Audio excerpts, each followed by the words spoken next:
El hervidor apenas comenzaba a silbar bajito cuando sonó el teléfono. Lo tomé sin pensar, pegándolo a mi mejilla, mientras el vapor aún me rozaba la cara. Joaquín ya no está, dijo Carmina, sin rodeos, sin pausas, con palabras secas como el hielo. Me aferré al borde de la encimera. ¿Qué cuándo? ¿Cómo? Un infarto, cortó ella tajante. Mi voz apenas salió. ¿Cuándo es el funeral? Ya pasó, respondió con un dejo de impaciencia. Lo enterramos en una ceremonia pequeña, solo para los más cercanos. Escuché un tintineo de vidrio del otro lado, luego silencio. La línea se cortó. El hervidor gritaba. Lo aparté sin servir el agua, con la mirada fija en los azulejos, como si ellos pudieran explicarme cómo mi único hijo podía ser arrancado de mí 2 veces, primero por la muerte y después por la decisión de su propia esposa de borrarme de su último día. Me dejé caer en la silla más cercana con las palmas planas sobre la mesa, sintiendo el temblor en mis manos. La casa estaba insoportablemente callada. Ni el reloj se atrevía a sonar fuerte. No sé cuánto tiempo estuve ahí antes de volver a tomar el teléfono. Amalia contestó al segundo timbre. Mi voz se quebró al contarle. Pude escuchar su jadeo, el peso de la incredulidad en su silencio. Violeta dijo lentamente: «Tú sabes que Joaquín vino conmigo el año pasado para redactar su testamento». Cerré los ojos. Nunca me lo mencionó. Te nombró coejecutora, continuó, y aseguró que tendrías control parcial sobre su negocio si algo pasaba. Carmina no había dicho ni una palabra al respecto. La taza de té en la mesa se enfriaba intacta, pero el aire a mi alrededor se sentía más pesado, como si me empujara hacia una verdad que no quería enfrentar. Colgué el teléfono con cuidado, aunque mis pensamientos eran todo menos suaves.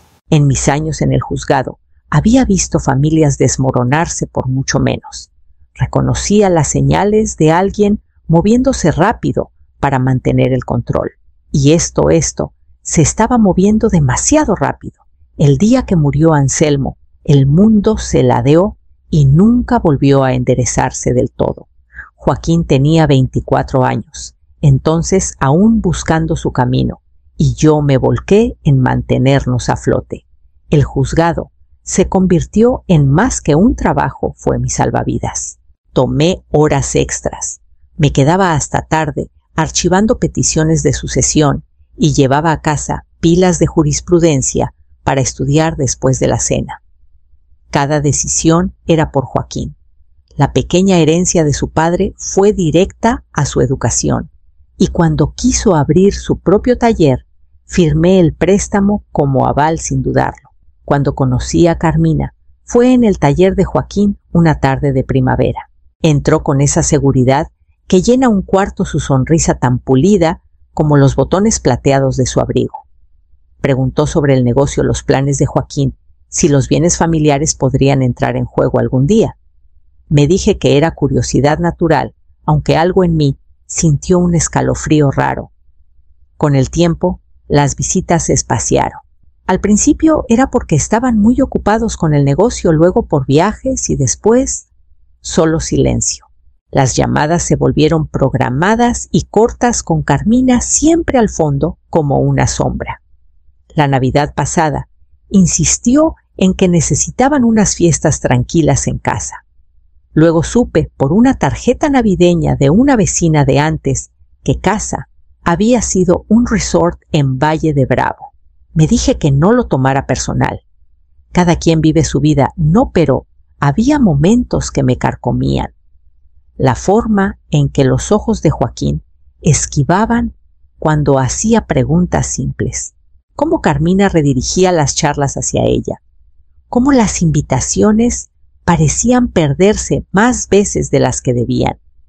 Ahora, con el eco de su voz diciendo que Joaquín estaba ya lejos, esos años de distanciamiento se sentían distintos. No un descuido, no una distancia natural, algo más, algo planeado. El hervidor seguía frío, en la encimera su silbido alegre reemplazado por un silencio que se me metía hasta los huesos. Empujé la silla hacia atrás, las patas rechinando contra el suelo, y supe que no podía quedarme de brazos cruzados. Siempre he creído que el papel deja un rastro, y si sabes dónde buscar, puedes seguirlo hasta la verdad. La mañana después de la llamada de Carmina, manejé hasta la oficina de sucesiones del municipio.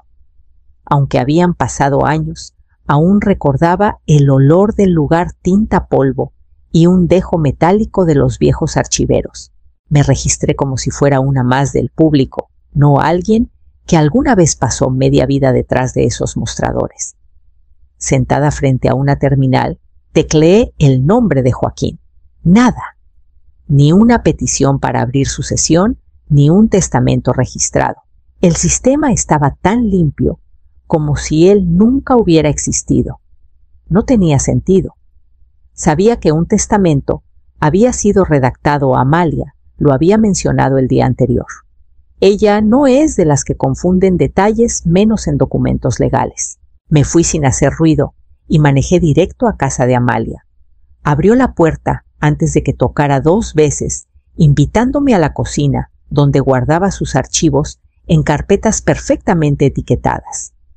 Sacó una marcada Cortés Joaquín y la abrió.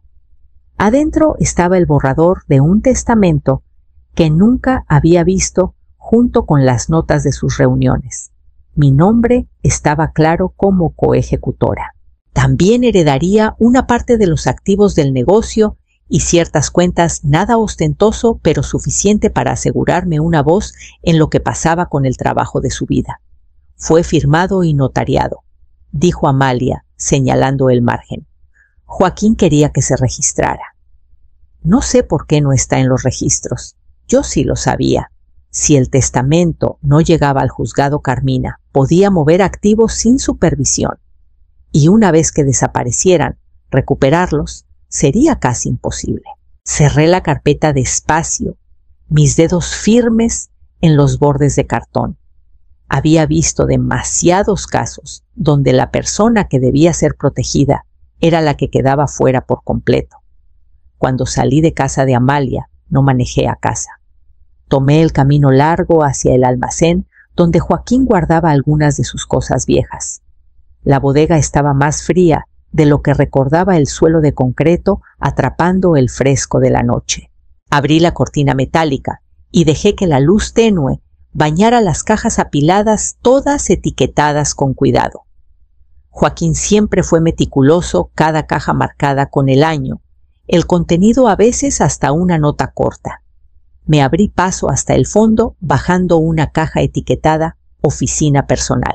Adentro había expedientes, facturas viejas y un portafolio de cuero gastado que le regalé cuando abrió su primer taller. La cremallera se atascó un momento antes de ceder y de ahí salió un sobre grueso sellado con cinta. Mi nombre estaba escrito al frente, con su letra firme y familiar. Me senté en el borde de un baúl polvoriento y rompí el sello. Adentro había una fotocopia de su testamento firmado y notariado el mismo que Amalia me había mostrado, pero esta vez con una nota breve sujeta con un clip: si algo pasa, guarda esto. No dejes que nadie te haga a un lado. El papel temblaba ligeramente en mis manos. Él lo sabía. Meses antes de su muerte, había anticipado que alguien podría intentar dejarme fuera. Si sospechaba de Carmina o solo quería estar seguro, no lo podía decir, pero la certeza en sus palabras no dejaba lugar a dudas. Volví a guardar los documentos en el sobre, lo sellé como pude y lo metí en mi bolso. De camino a casa paré en el banco y renté una caja de seguridad pequeña a mi nombre. El sobre quedó ahí guardado entre algunos de mis propios papeles importantes. Al cerrar la pesada puerta de la bóveda, sentí una calma firme asentarse en mí. El duelo seguía ahí crudo e implacable, pero ahora lo acompañaba algo más, una resolución callada. Para cuando salí a la luz del día, el camino frente a mí había cambiado. Ya no me sentía como una mujer dejada fuera de las puertas. Tenía la llave y pensaba usarla. Esa noche llamé a Amalia y le dije que necesitábamos vernos a la mañana siguiente para hablar del siguiente paso. Amalia y yo nos reunimos en su mesa de cocina a la mañana siguiente con el aroma del café recién hecho, mezclado con el leve olor a papel de los archivos abiertos entre nosotras. Ya había redactado una notificación de interés en la herencia, un paso legal que alertaría a bancos y socios comerciales de que alguien más, además de Carmina, tenía un derecho legítimo. Firmamos y enviamos los documentos por mensajería antes del mediodía.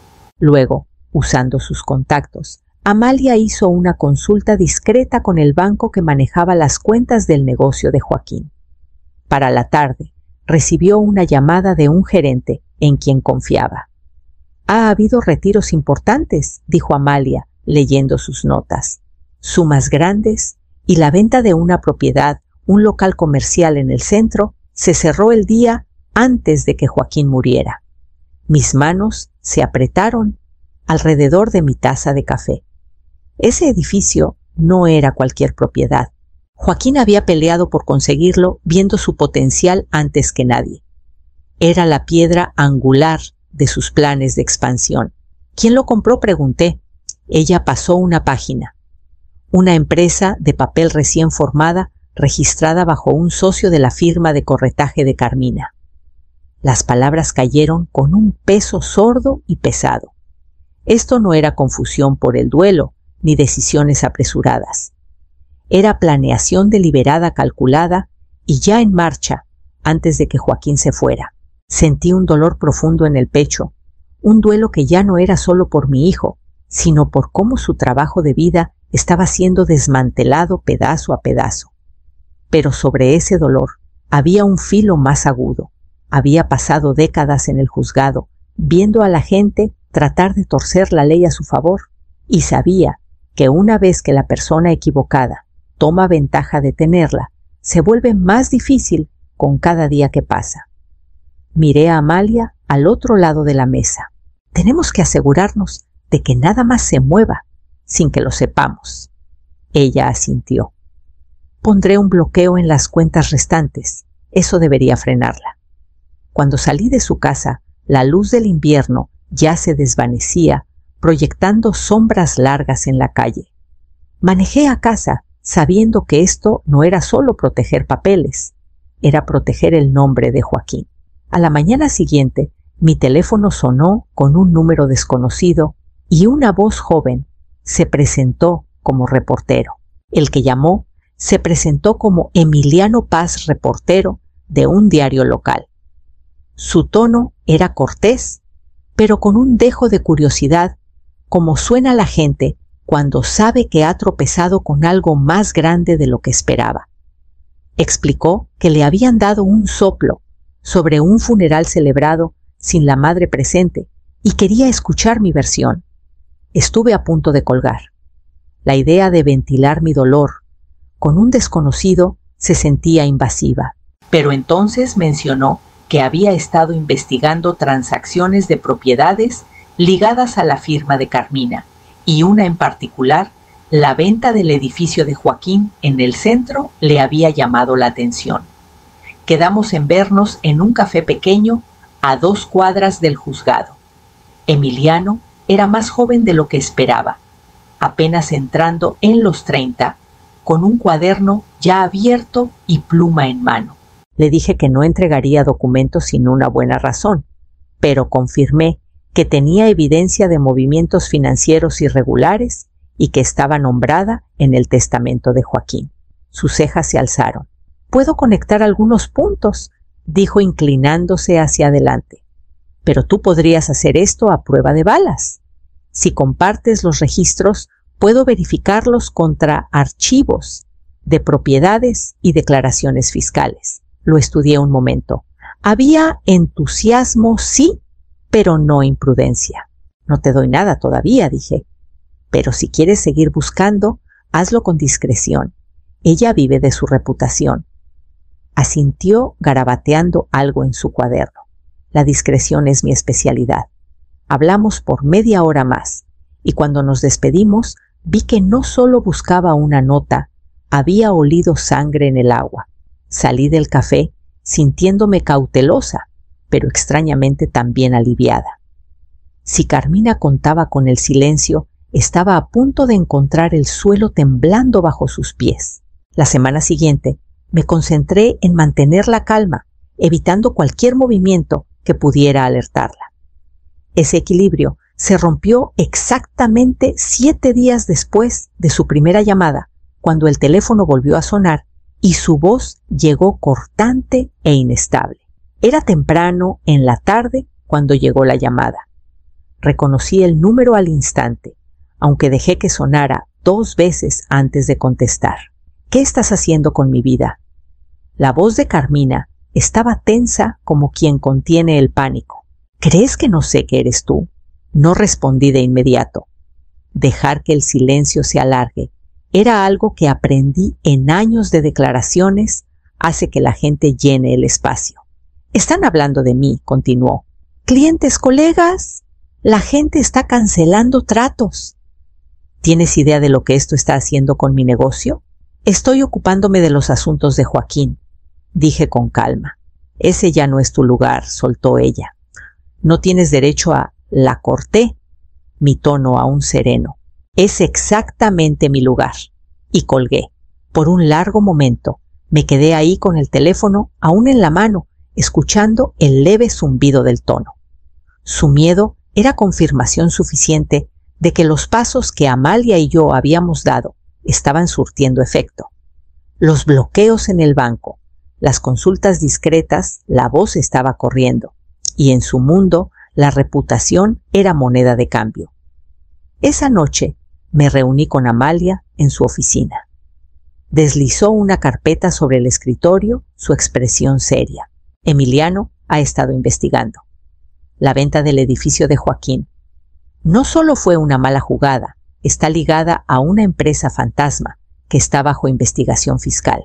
Abrí la carpeta y revisé los impresos.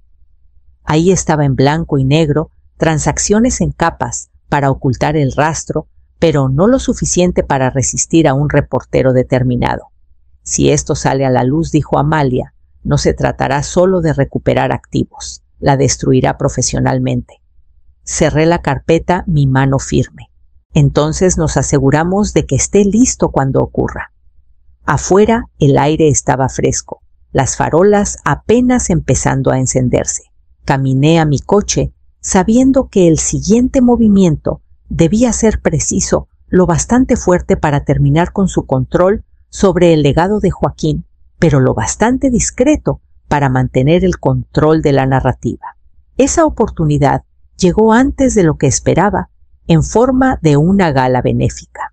La gala benéfica era de esos eventos donde todos los que importaban en el círculo de Carmina estarían presentes, clientes inversionistas, trepadores sociales, ansiosos por pegarse a alguien intocable. No había ido en años, pero mi nombre seguía en la lista de donadores por contribuciones pasadas, y eso bastó para que llegara una invitación a mi buzón. Llamé a Emiliano el día que la recibí. Trae tu cámara y tus notas, le dije. No se trata de confrontar, se trata de que las personas correctas vean lo correcto. El salón brillaba bajo candelabros de cristal, el murmullo de charlas educadas entrelazándose con el tintineo de copas de champán. Vi a Carmina casi de inmediato radiante en un vestido verde esmeralda, su risa un poco más aguda de lo normal. Trabajaba el salón, pero había tensión en sus movimientos como quien sabe que el suelo bajo sus pies no es tan firme como parece. Emiliano llegó discretamente mezclándose en la multitud con la facilidad de alguien acostumbrado a ser invisible hasta que necesita ser visto. Nos colocamos cerca de las mesas de la subasta silenciosa, un lugar garantizado para atraer a los asistentes más influyentes de la ciudad. Cuando llegó el momento, saqué el sobre de mi bolso, una copia impecable del testamento de Joaquín junto con los documentos de la venta que Emiliano había rastreado hasta la empresa fantasma. Se los entregué a la presidenta del comité de la gala, una vieja conocida que había construido su carrera en la integridad y las conexiones. No tuve que decir mucho, los documentos hablaban por sí mismos. Para cuando sirvieron el postre, pude ver la onda expandiéndose por la multitud. Las miradas hacia Carmina se volvían más afiladas, las conversaciones se detenían cuando pasaba. Ella sonreía con más fuerza, bebía más rápido. Me fui antes de los discursos, saliendo al aire fresco de la noche con Emiliano a mi lado. Ya está en marcha, dijo guardando su cuaderno en el abrigo. Mientras manejaba a casa el teléfono, en el asiento del copiloto, vibró con un mensaje nuevo de Amalia, corto, preciso y justo lo que esperaba. El mensaje de Amalia fue simple: la junta quiere reunirse. Sin ella. A la mañana siguiente, estaba sentada en la sala de conferencias de la empresa de Joaquín, un lugar al que no había entrado desde el corte de listón, años atrás. Los directores entraron sus expresiones, una mezcla cuidadosa de cortesía y nerviosismo. En la cabecera estaba el presidente interino, un hombre que conocía a Joaquín desde su primer aprendizaje. Puse el testamento sobre la mesa. Esta es la última directiva firmada y notariada de Joaquín. Me nombra coejecutora y me otorga autoridad en los asuntos de la empresa. Nadie lo discutió. De hecho, algunos parecían aliviados. La sala estaba bajo presión y las recientes acciones de Carmina habían inquietado a todos. El presidente carraspeó. Dadas las circunstancias, estamos listos para reinstaurar tu supervisión de inmediato. Pasamos la siguiente hora revisando contratos, revirtiendo transferencias no autorizadas y emitiendo bloqueos en ventas de activos pendientes. Cada firma que puse en esos documentos se sentía como coser una costura rota, un trabajo lento pero necesario para evitar que todo se deshiciera más. Cuando terminamos, me quedé en la sala vacía con la mano en la mesa de madera pulida. La foto de Joaquín aún colgaba en el vestíbulo, sonriendo como si ya estuviera mirando hacia el próximo gran proyecto. No podía devolverle ese futuro, pero podía proteger lo que había construido. 2 días después, organicé un memorial público en el jardín botánico de la ciudad. No fue ostentoso, solo un círculo de sillas bajo un dosel de ramas otoñales, pero estaba abierto a todos, exempleados, clientes, vecinos, todos vinieron. Se compartieron historias, las risas se mezclaron con lágrimas y su nombre fue pronunciado con el respeto que merecía. Me quedé a un lado escuchando, sintiendo el peso de las últimas semanas transformarse de una carga a un propósito cumplido. Cuando los últimos invitados se fueron, Amalia se acercó, su expresión cargada de satisfacción y algo no dicho. Me entregó un sobre del tipo que promete cambiar el aire de una habitación al abrirse. Di vueltas al sobre en mis manos antes de abrirlo. Adentro había una carta de una página escrita en papel, membretado de la empresa y firmada por toda la junta. Transferían formalmente las acciones mayoritarias de Joaquín a mí, de acuerdo con el testamento. El lenguaje era clínico, pero el significado era todo menos eso. Era el paso final para reclamar lo que él siempre quiso que tuviera. Guardé la carta en su sobre y sentí una calma serena y constante. No era un triunfo ruidoso como la gente imagina. Era del tipo que llega después de días de tormenta, cuando el agua finalmente se aquieta. Esa noche, sentada en mi escritorio, escribí un comunicado de prensa breve. Agradecía a la comunidad por su apoyo, confirmaba la decisión de la Junta y anunciaba un fondo de becas en el nombre de Joaquín para aprendices en su campo, sin mencionar disputas sin acusaciones, solo una declaración clara de dónde viviría su legado de ahora en adelante. A las pocas horas de publicarlo, empezaron a llegar mensajes. Viejos amigos exempleados, Hasta clientes de años atrás se contactaron para compartir recuerdos. El tono era cálido agradecido. Ni uno solo mencionó a Carmina. No volví a saber de ella directamente. No hacía falta. Emiliano me dijo después que se había retirado de varios proyectos públicos y puso su firma en venta discretamente. Si fue por vergüenza o estrategia, no importaba. Ya no tenía espacio para tocar lo que Joaquín había construido. Una semana después, volví sola al jardín botánico. Las sillas ya no estaban, las hojas más profundas, en sus tonos otoñales. Caminé despacio por el sendero deteniéndome en el lugar donde había sido su memorial. Saqué la carta de mi bolso y la leí de nuevo, bajo la luz moteada. No hubo gestos grandiosos ni públicos, solo yo, el papel y el recuerdo de mi hijo. Doblé la carta con cuidado, la guardé en el sobre y sentí que una última pieza encajaba en su lugar.